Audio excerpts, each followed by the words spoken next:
listen, I know they lost, but at least the Leafs didn't repeat the same mistake they made last game by getting shut out. That is the silver lining, yeah. Yeah, they repeated their mistake from the game before that, where they had a great start and then turned into a pumpkin. Let's go! Do you have a humiliation kit? This is all I ask you to do.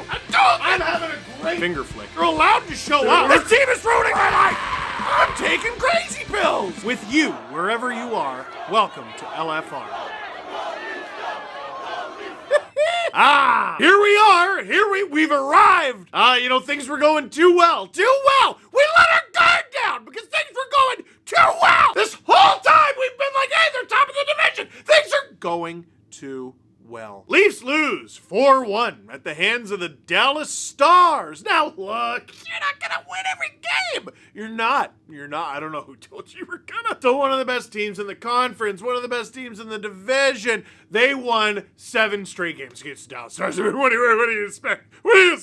You expect them to win every single game? And now they've lost 3 straight. The Leafs have lost 3 straight games, but how often do they lose 3 straight games? The literal answer, is very seldomly, almost never. And what are you gonna do?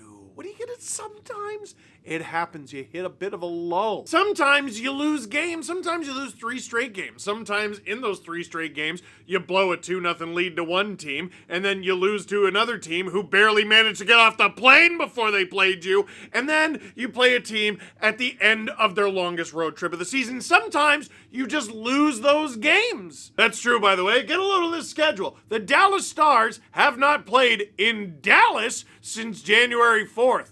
10 days before this game. Let me just look at that calendar. Okay, they won their final 2 home games. That's pretty good. They won on the road in New York. They won on the road in Philly. They won on the road in Montreal. We like that. And they finally lose a game, second half of a back-to-back against Ottawa. So they were hot, and they had one little blip. And you know what? This is the get-right game. Well, not if the Leafs have anything to say about it. The first 10 minutes of this game are why I don't understand why Sheldon Keefe's not bald. I think Craig Berube could have taken this job looking like Rapunzel, and he would have gone bald by the end of it. Because, dude, they came in and it was back check, forecheck, paycheck. Hitting guys everywhere and skating and hitting.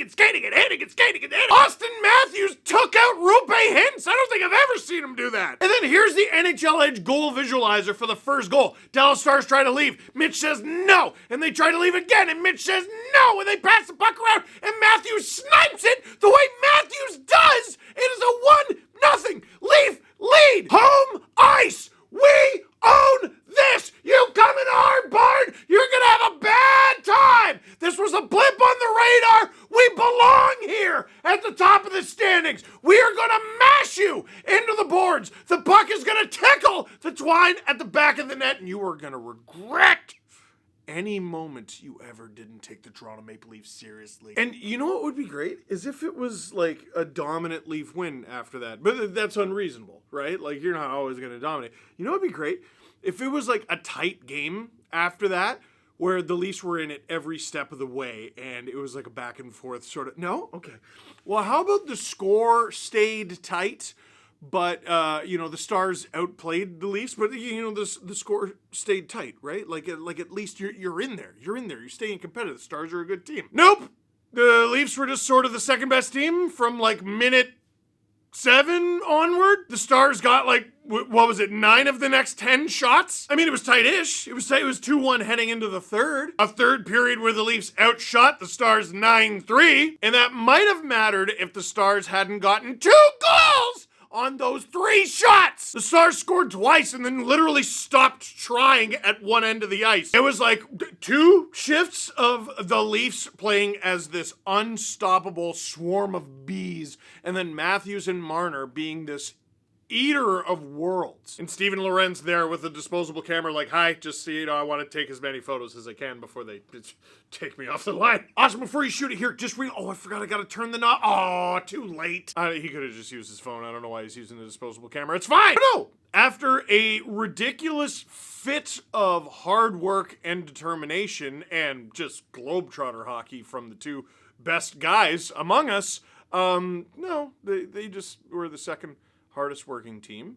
the second fastest team, and the second best. I'll go through all the goals because I think they're very simple. When the Stars tie it, there's the optimist way of looking at it, where, the goalie thought he was on it and it just squeaked through and the Stars found it. Nah! There's the lol pessimist way of looking at it, where you go, Logan Stankoven hasn't scored in like 30 games or something like that. That's so many games. And then he scores against the Leafs. Of course he does. Then there's my way of looking at it, and I think a lot of you are probably thinking the same thing. Put your hand on a white and green jersey and move someone! I've spent far too much of this season talking about go to the net when it comes to the Leafs offense, and they don't do it. They don't do it, even kind of do it. Look at this. People have a less relaxing time on an all-inclusive vacation than the Dallas Stars have in front of the net. Now, they didn't know where the puck was, right? They didn't know where the puck was.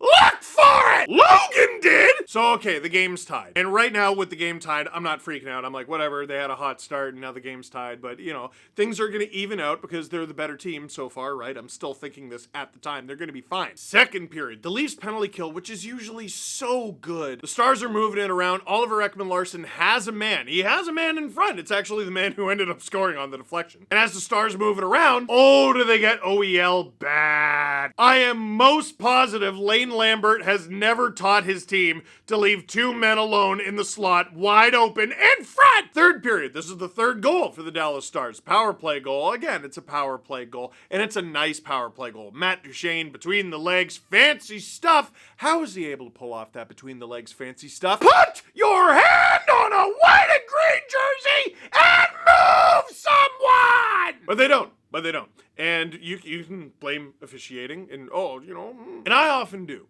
Because I like to complain too. And then there's games where I'm like, you know what? You haven't played well enough to complain about the officiating. I wonder how often that creeps into a ref's mind. Like, I don't know if refs get offended by you saying their call was wrong and they think it's right, because sometimes I think they're teetering there going, I don't know if this is right or wrong. What I do think they get offended by is when players act like it's your fault they're losing, and no, you're losing because you stink. The Dallas Stars 4-1 goal also came from Logan Stankoven, who had an assist on the second goal, by the way. Logan Stankoven came into this on a massive slump. He had 3 points. Goodness gracious, I really did think Philippe Myers was having such a good game. There were so many players on this team who weren't, and I was like, gosh, he's so active out there, and he's getting involved in the play, and he's trying desperately to score a goal, and he's trying desperately to generate offense. And here he is losing a net front battle 5-on-5 to a dude who is listed at 5'8", 165 pounds. Listen,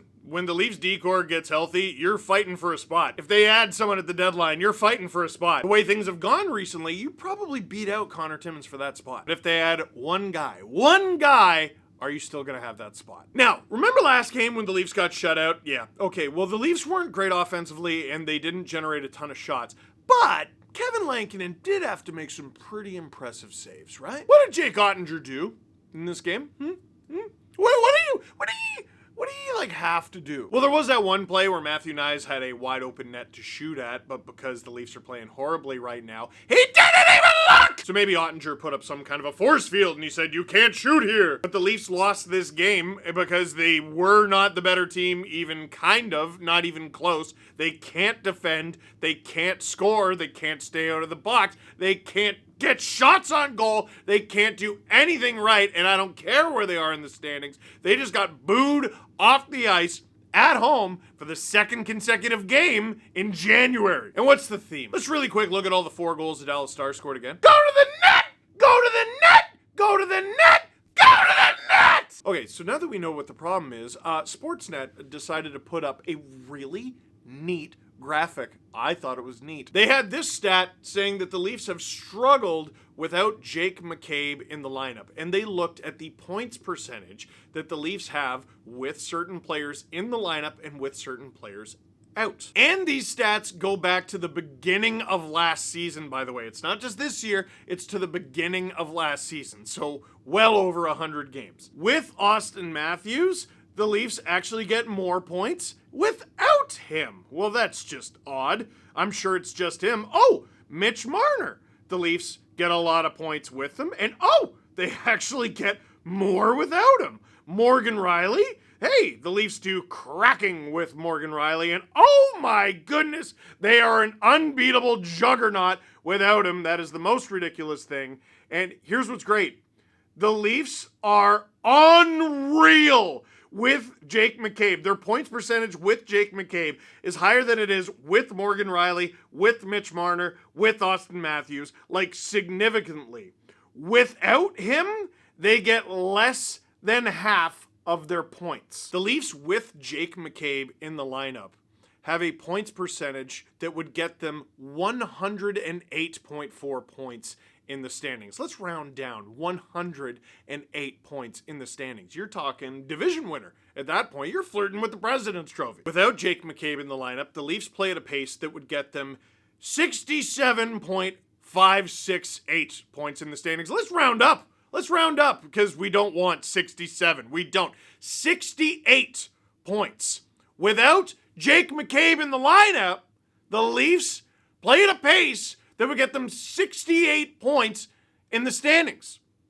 The year the Leafs finished last in 2015-16, they had 69! The current Leafs this year and last year combined without Jake McCabe are worse than the 2015-16 Leafs. And if you're an optimist, you look at that and you go, oh, well, see, there's the problem. Jake McCabe is hurt, and then one day he won't be hurt, and they'll be fine. Let me tell you about a guy named Jake Muzzin. Let's all gather around for story time. Jake Muzzin time. Once upon a time, there was a team called the Toronto Maple Leafs, and they were an okay team that could do some things. They could score a lot of goals, but they couldn't hold the lead to save their life. And also, it was really easy to bully them. In front of the net, go to the front of the net. They're not going to do anything. What are they going to do? Who cares? Come in with your head down? Fine. What's anyone going to do about it? Nazem Kadri like me, and it's like, no. First of all, you're going to be gone pretty soon. Second of all, you don't play defense. So the Leafs went out and they got Jake Muzzin. And they had Jake Muzzin in the lineup and were a different team with Jake Muzzin in the lineup. Now, it didn't fix everything because Jake would have to take, like rests and shifts off. And you could tell when he was on the ice and when he was off the ice. But not even just Jake Muzzin at the end, because some of you are going to be thinking back to that Jake Muzzin. First 2-3 years of Jake Muzzin, Steve. in a Leafs uniform. We're going to ignore the Babcock criticized that trade like nearly immediately. God, he was so bad. He was just the worst. Oh, he doesn't shoot right-handed. I know he doesn't shoot right, Mike. Is he good? Is he good though? He's shut up then. Anyway, first I'm gonna say 3 years of Jake Muzzin. The timeline gets a little skewed because of COVID. Was a monster. I think I might have said Jake McCabe. First 3 years of Jake Muzzin were, beautiful. But here's the thing about the first 3 years of Jake Muzzin. He was not always in the lineup. Sometimes the guy would get hurt. And when a guy gets hurt, everyone gets hurt. You know? It's the NHL. Guys get hurt. This guy gets hurt. All right, we replace him with this guy. And he's probably not going to be as good, but he can replace him adequately. You never know. Sometimes he's even better. And this guy gets hurt on defense. And, okay, well, we have this type of player in the minors, and we call him up, and you know what? He'll be adequate while he's out, and the goalies and everything. The NHL, there's lots of opportunity when guys go down. The Leafs, whenever Jake Muzzin got hurt, you'd look around, and you'd go, oh, none of you are Jake Muzzin at all.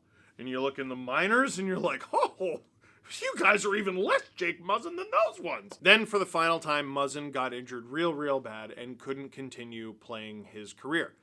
Kyle Dubas goes out and he goes, we have a pretty big vacancy in the guy who plays like Jake Muzzin category. And eventually he goes out and he gets Jake McCabe. And the year he gets Jake McCabe, the Leafs actually win a playoff round. That was pretty dope. I like that. And now, for the second time this season, Jake McCabe is hurt. And you go, well, it's the Craig Berube Leafs. They're a lot different, buddy. We got guys who throw hits now, buddy. And then you actually, play the games without him, and you're like, oh, no, they don't. No, they don't at all. It's okay. We got Simone Ben. You got who? Simone Ben? What? Ben. I like Benny. How dare you? How? It's not close. What? Okay. Yeah, well, they got Chris Tanev. Chris Tanev's his D partner!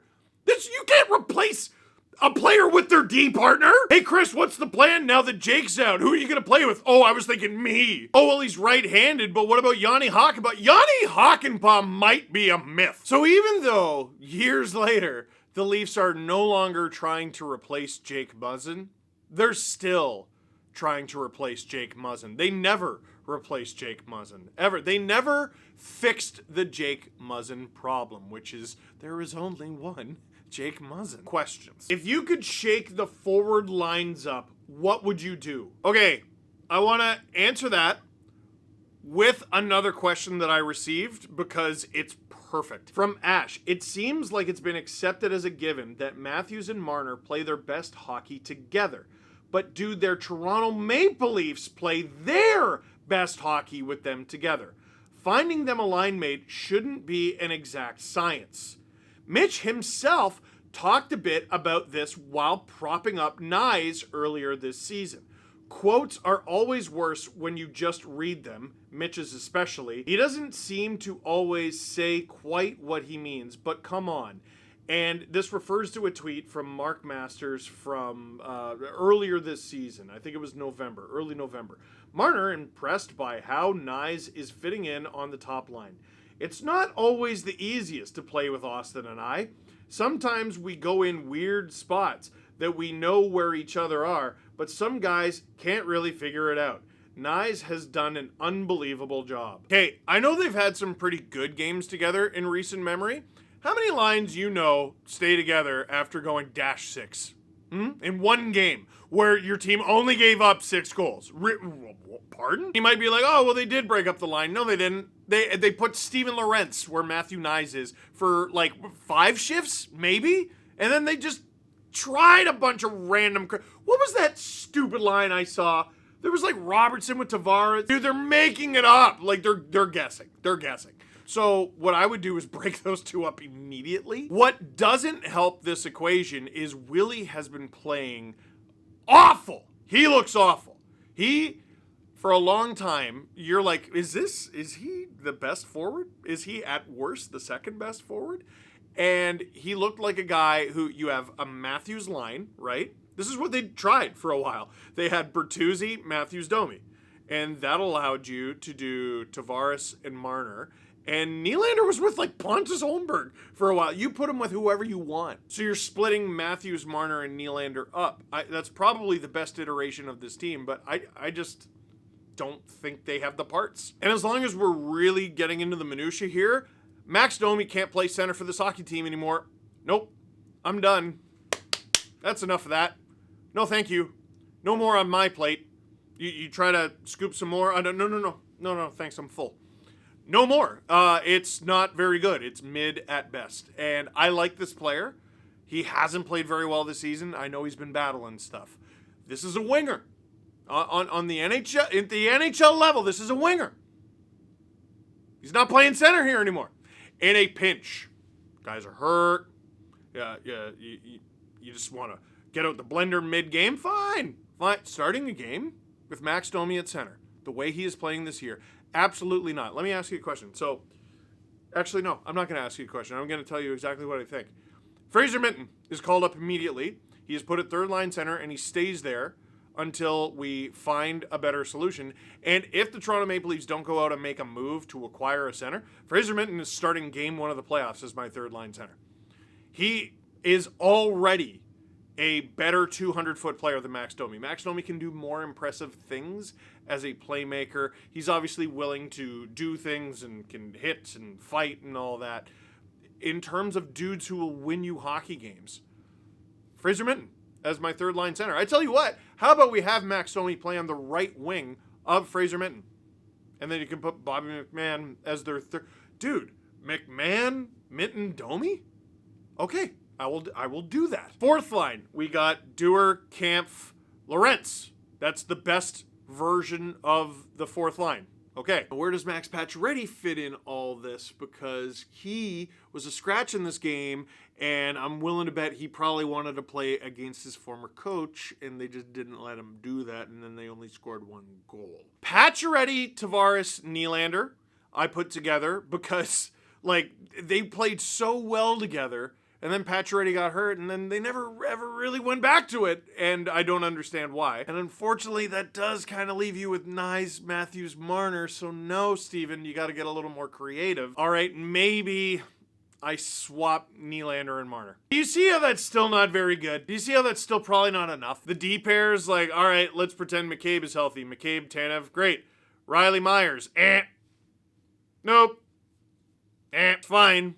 It's not good enough. I like Myers, really do. Riley needs to play better. Got to get him a better partner. Myers drops down to the third pair. You probably kick out Connor Timmins.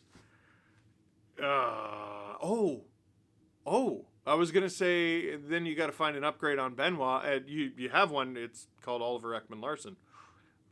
Is that? You see how that's still not great? Listen, what they've done this season, the way they've been racking up points, it's admirable, but we're getting to the point in the season. Leafs have a nice homestand, which is good. It's against some really tough opponents, which is bad. But you can only play the teams in front of you, and you want the tactical advantage of having rest, the Leafs do. Being at home, the Leafs are. And you're getting pumped. It's bad. Listen, mentally, the season, the pace changes. There's the screw around beginning of the season phase, and then the Christmas break comes, and then you come back with a different mindset. And then this year, there's going to be the Four Nation face-off reset. Then there's going to be the trade deadline reset. Then there's going to be the everyone getting into their new teams. And then sometime in late March, do teams kick it up a notch. As the expectations rise for the season, the Leaf standards have fallen, and it's not good enough. Lastly, Steve, what the heck is going on here? Is Shanny's position done at the end of the season? I'll be mad. I'll be mad if the Leafs fire Shanahan at the end of the season. Because why are you firing him now? When the Leafs went and did what they did every other season before that. Why? Because you just got here and there's a new guy in charge ahead of Shanny? I just got here. They should have signed Shanahan to a 5-year extension the moment they announced Keith Pelly was joining MLSE. If you fire him, you better have a good... What was so different about this year if they lose in the first round again? What is so different about this year? What was a cardinal sin that they didn't already commit 1,000 times? All right. Oh boy. That is it for this one. Thank you very much for watching. Click like if you like this video. Click subscribe if you really liked it. Tell all your friends. Believe it or not, I got more to say on this game. And I'm going to say it on tomorrow's Steve Dangle podcast.